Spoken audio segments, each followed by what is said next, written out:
Kasi yung hearing ni Senator Amy, kaugnay ng di umano, dahil wala pa naman sa akin tanggapan yung request sa pag-i-issue ng subpoena. At na ito daw ay may kinalaman sa kalayaan ng Senado. Nais kong sabihin, ang pagiging malaya ng Senado ay hindi pinapatunayan sa kada isang insidente kaugnay ng kagustuhan ng isang miyembro. Ito'y mababakas, makikita at mapapatunayan sa direksyong tinatahak ng aming institusyon. Nasabi ko na kanina, at alam na rin niya yun, na dahil sa pag-invoke ng executive privilege na sang-ayon sa mga naging desisyon ng Korte Suprema, ay minabuti ko na ito'y i-refer sa legal ng Senado para sa gayon ay matiyak na ang aming gagawing hakbang ay hindi makakadagdag ng gulo at hindi maglilikha ng constitutional crisis. Dahil sa dulo, anumang compulsory process na i-issue ng Senado na hindi kayang ipatupad ng Office of the Sergeant at Arms, siyempre hihiling ng tulong yan sa tanggapan ng Philippine National Police. Paano mo ipapatupad yon kung hindi sumasang-ayon ng executive doon? Yan ang simulain at bahagi ng tinatawag nating constitutional crisis na hindi ko papayagang mangyari o makadagdag pa sa kasalukuyang mga problemang kinakaharap ng ating bansa. Tinanong niyo ako kanina, sang-ayon ba sa pagkakaroon ng pagkakaunawaan o mas pagkakahiwa-hiwalay natin ang pagdinig na ito? Tingin ko yung pagdinig hindi. Pero kung gagawin namin itong hakbang na ito nang hindi pinag-aaralan ng lubusan, marahil ay hindi ito makakatulong sa pagkakaisa natin at dadagdag sa posibilidad na magkawatak-watak tayo lalo. Hihintayin ko muna yung legal, pero ayokong inaakusahan ng Senado na hindi nagiging patas, depende kung pipirma o hindi. Hindi nakabase yun doon. Gagawin ko pa rin palagi kung anong tama at naaayon sa batas, at hindi kung ano ang pangangailangan o kagustuhan ng isa o ilang miyembro. So wala pa rin, sir, recommendation yung legal? Wala pa, nag-lunch ako tapos dumiretso na ako dito, hindi ko pa nakikita. So kung sakaling mag-request si Senator Amy para doon sa panibago na subpoena, hindi niyo yun actionan hanggat walang Hanggang wala recommendation? pang rekomendasyon yung legal dahil nasa parehong sitwasyon yun. So hindi na ba maiwasan na madala pa ito sa Korte Suprema, sir? Pag-uusapan din. Ulitin ko, lahat ng mga naging question kaugnay sa executive privilege ay nagdulot lamang ng mas malawak na kapangyarihan at amplification sa parte ng executive laban sa kapangyarihan ng Kongreso. So isang konsiderasyon yun na dapat naming tingnan at suriin. Siyempre palagi may pag-asang mababaliktad yun, pero may pagkakataon at tsansa rin na lalong mapaigting yun. So isa sa mga konsiderasyon yun na aming titimbangin. So sir, ano yung situation ngayon? Parang may, ano ba to? Confrontation between the executive and the Senate? Wala. Kaya nga yun ang iniiwasan ko eh. Kasi klaro naman yung batas kaugnay ng executive privilege. Pero imbis na mag-abogado nga ako sa sarili ko, nirefer ko na sa mga ibang abogado pa para hindi masabing sarili kong opinion lamang ito. So sir, the mere fact na may panibagong pinapasabina, dapat bang bilisan na ng legal team ninyo yung recommendation? Hindi. Anumang bagay na minadali mo, baka sa dulo mas masama ang kalabasan. Gawin nila ng tama ang kanilang trabaho na ayon sa kompletong pag-aaral at research. Yun ang mas importante sa akin. Sabi kanina, sir, ni Senator Ronald Bato de la Rosa, hindi pagrespeto doon sa doktrina ng checks and balance, yung hindi pagrespeto doon ng mga taga-executives doon sa... Yan ang eksaktong sinabi namin sa kaso ni Ermita at sa kaso ni Neri. Ang kinatigan ng Korte Suprema ay ang executive branch. At binigyang pagpapahalaga at timbang yung executive privilege na kapangyarihan daw ng executive branch. Hindi naman porkit hindi tayo sang-ayon ay ibig sabihin mali na yon. Lalo na kung may desisyon at batas na nagsasabing yon ang tama sa ngayon at sa kasalukuyan. Sir, for the record po, yung request for subpoena ay nasa inyo na? Wala pa. Pero may idea na po kayo kung Kasi ilan napanood ko kanina sa hearing, ganun kakapal eh. At nasa sa akin na raw. Wag naman ganun. Akala ko nga papadala na agad eh. Wala pa naman. Hindi pa yata niya nasa-signan din eh. Sir, sorry, isang question. Nasa building na ba tayo ngayon o wala pa? Pwede naman, sir. Sige po, yun po muna. Wag na. Yes, ma'am. Sir, sabi lang po kasi ni Rep. Robes, gusto niyang sumulat sa Robes. sa presidente na i-certify as urgent daw po yung anti-road rage bill given yung mga recent incidents. And susulat din daw po siya dito kung merong counterpart. Meron po bang counterpart bill dito? And would Hindi you ko- support certifying it as urgent? Hindi ko alam kung may counterpart dito at hindi ko alam kung anong laman ng anti-road rage road rage bill. At kung anong pinagkaiba nito sa murder in relation to the penalties that may be imposed.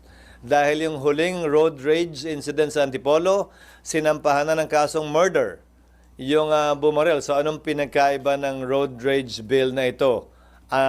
Paano niya mapapadali? Paano niya mapapabilis? O paano niya maliliwanag pa yung krimen kung sakasakali? Sir, last na lang po, Sir, New Yes, ma'am. Senate Building. Pinirmahan ko na yung DAED, Detailed Architecture and Engineering Design, nung isang araw. Ito ang kauna-unahang pagkakataon, wag niyo akong tanungin kung bakit, na nagkaroon ng DAED ang building na ito, na dapat sana ay meron na bago pa man simulan ang building, construction ng anumang building. But finally, meron na para tong roadmap, ika nga, hindi lamang plano, pero detailed nga, yung unang D, detalyadong plano na ito ng building. At ngayon na namin, sa pamamagitan ng pagbibid ng mga amounts na kailangan gawin, trabahong kailangan gampanan, kung ano magiging suma total nito sa mga susunod na linggo. Dahil nga, meron ng kompletong plano hanggang sa matapos yung building na pinirmahan ko, pinirmahan ng DPWH, pinirmahan ng contractor doon sa mga may pending pang trabaho at pinirmahan ng mga consultant at eksperto na kinuha ng Senado. So next week, hopefully, kung gusto niyo sumama, magsa-ceremonial signing din kami noon kasama ng mga stakeholders upang sa gayon ay maisa formal ito. At para makita nyo na rin siguro kung nasa ang stage na nga ba ito para maniwala kayo pag sinabi kong hindi pa kaya sa kasalukuyang taon. Sir, na-mention nyo kanina na it doesn't mean na kung hindi sunod yung kagustuhan ng isang member, parang hindi na yung kalayaan ng Senate. Are you hoping ba na kung may away man between Senator Amy at saka ang presidente, wag nang madamay pa yung Senate? Well, wala akong nakikitang away sa pagitan nila. Ang nakikita ko ay hindi pagkakasundo kaugnay sa isang issue o bagay. May kinalaman man yun sa politika o sa kani-kanilang trabaho bilang Pangulo at bilang miyembro ng Senado. Hindi sa ayaw kong madamay ang institusyon.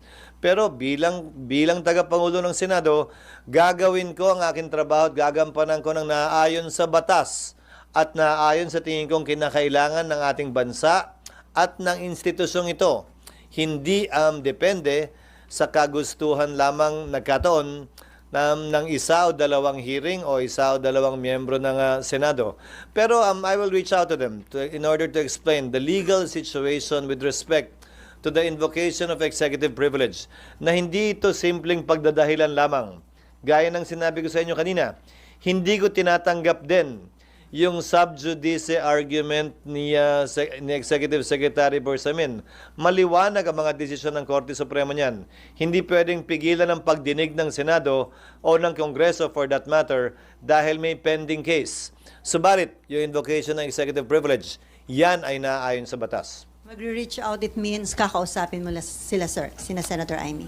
Kakausapin ko sila matapos ito siguro, matapos kong matanggap yung kanilang request. Hindi para pigilan o sabihan sila kaugnay sa dapat o hindi nila dapat gawin. Pero para marahil ipaliwanag yung sitwasyon at direksyong tinatahak ko bilang tagapangulo ng Senado at mga rason kung bakit ko gagawin o di gagawin ang isang partikular na bagay. I think I owe that much to them. Sir, another question po. Sir, tungkol po sa impeachment at For saka you, sa there. ICC. Yes, ma'am. Hi, sir. Could emerging details from the ICC proceedings be used as factual basis in an impeachment complaint against BP Sara? I don't think so. Because crimes against humanity is not one of the 7 charges filed against the Vice President. That has already been received by the Senate, and that cannot be changed anymore at this time. At least not until we approve the rules and or not until we send summons. Nagmamadali ang House, di ba? Nagpadala na raw yung summons, di ba? Yun ang gusto nila last week. So sa palagay ko, wala na silang balak na baguhin pa ito.